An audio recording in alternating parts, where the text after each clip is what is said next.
Shalom saudara. Saudara, pertempuran-pertempuran kita yang berat tidak selalu datang ketika kita sedang susah atau sedang dalam kesulitan. Tetapi seringkali pertempuran berat itu datang ketika kita sedang dalam keadaan nyaman, aman, santai, atau ketika mempunyai banyak waktu luang. Karena seringkali saudara, ketika berada dalam situasi seperti itu, kewaspadaan kita menjadi berkurang. Kita menjadi longgar. Dan saat-saat seperti itu tidak jarang seseorang menjadi jatuh dan kemudian melakukan sesuatu yang membawa kepada penyesalan yang dalam di kemudian hari. Saudara, kisah Daud dan Batseba adalah sebuah kisah yang dicatat dengan blak-blakan di dalam Alkitab.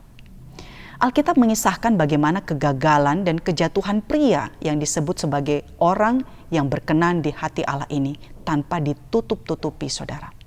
Dan dosa yang dilakukannya itu membawa konsekuensi yang menghancurkan bagi keluarganya, bagi pemerintahannya, dan bagi negaranya. Mari kita perhatikan bagaimana awal dari peristiwa ini bisa terjadi. 2 Samuel 11 ayat yang pertama. Pada pergantian tahun, pada waktu raja-raja biasanya maju berperang, maka Daud menyuruh Yoab maju beserta orang-orangnya. Mereka memusnahkan Bani Amon dan mengepung kota Raba, sedang Daud sendiri tinggal di Yerusalem. Perhatikan saudara, penulis Samuel menceritakan bahwa peristiwa ini terjadi pada waktu raja-raja biasanya maju berperang. Pertanyaannya, mengapa Daud sebagai raja Israel pada waktu itu, pada waktu raja-raja biasanya maju berperang, dia tidak ikut berperang? Saudara, penulis kisah ini mau mengatakan bahwa peristiwa kejatuhan Daud dengan Batseba itu terjadi ketika Daud seharusnya berada di medan peperangan.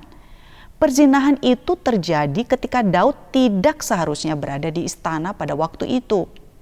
Seandainya saja pada waktu itu dia berada di tempat yang seharusnya, yaitu bersama dengan pasukannya, maka episode Daud dengan Batseba ini, saudara, tidak akan pernah terjadi.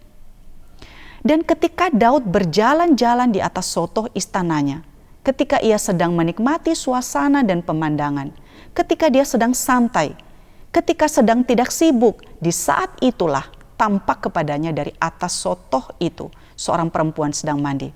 Perempuan itu sangat elok rupanya. Dan ketika Daud, saudara, menyuruh orang bertanya tentang perempuan itu adalah Batseba binti Eliam, istri Uria orang Het itu. 2 Samuel 11 ayat yang ketiga.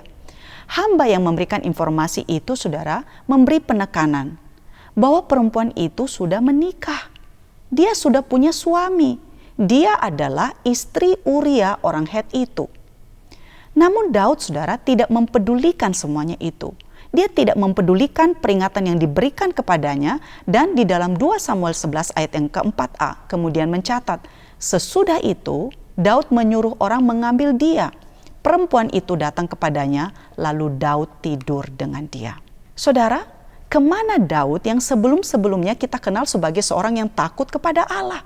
Seorang penggubah mazmur, seorang gembala yang setia, seorang prajurit yang gagah berani di medan pertempuran.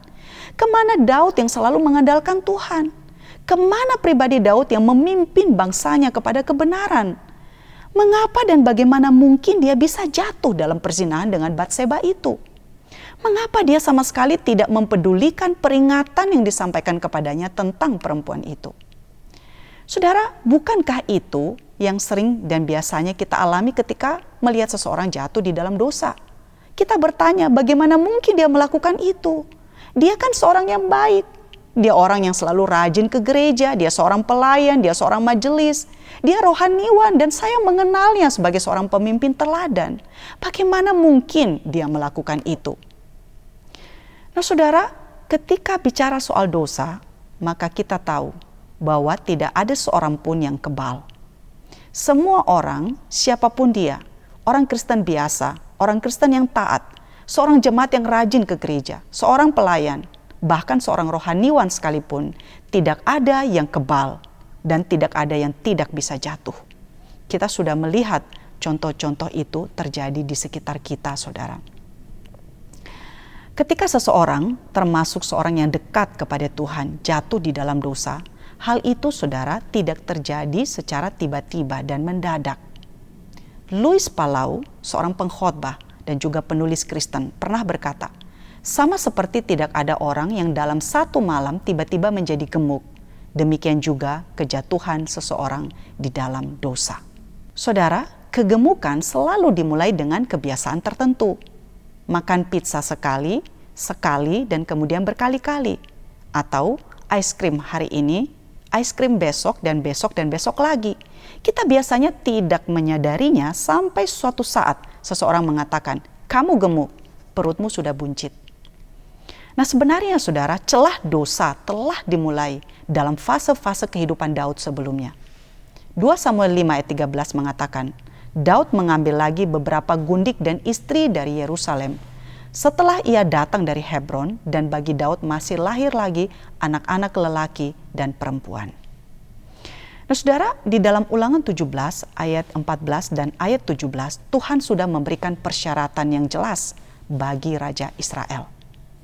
Apabila engkau telah masuk ke negeri yang diberikan kepadamu oleh Tuhan Allahmu, dan telah mendudukinya, dan diam di sana. Kemudian engkau berkata, aku mau mengangkat raja atasku seperti segala bangsa yang ada di sekelilingku.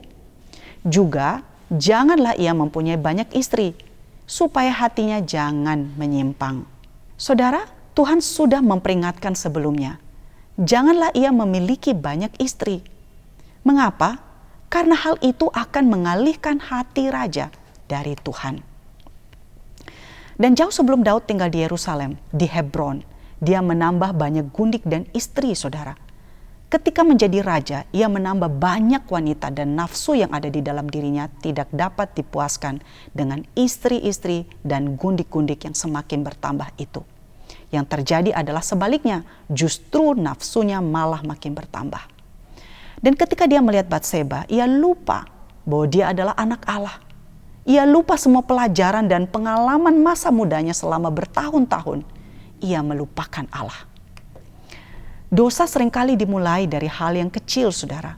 Sikap yang sederhana atau kebiasaan yang sepele. Dimulai dari mungkin mengintip sebentar saja gambar porno.